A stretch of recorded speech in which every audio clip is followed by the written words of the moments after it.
Gawin na natin tong kalabasa.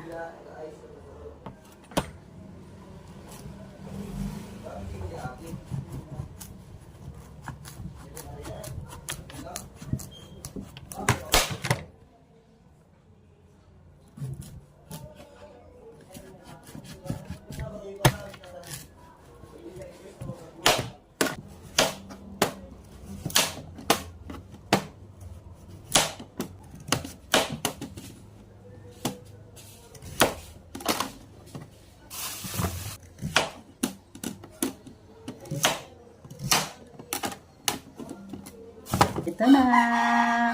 Tapos na. Ready na lahat. Taran! Cooking time na.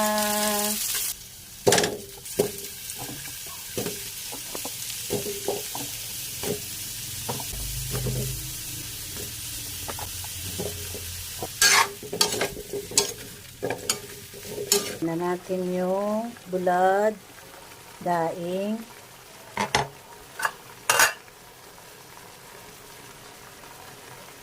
tapos isunod na natin yung kakanggata, pure na kakanggata.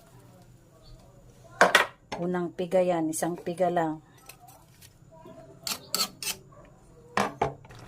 Okay, timplado ko na yan.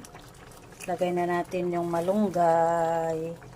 Wow, wow, wow! Ito na, luto na ang ating ginataang kalabasa with tuyo o daing bulad na may malunggay. Nalutong kakapsat, luto na mga sangkay. Yummy!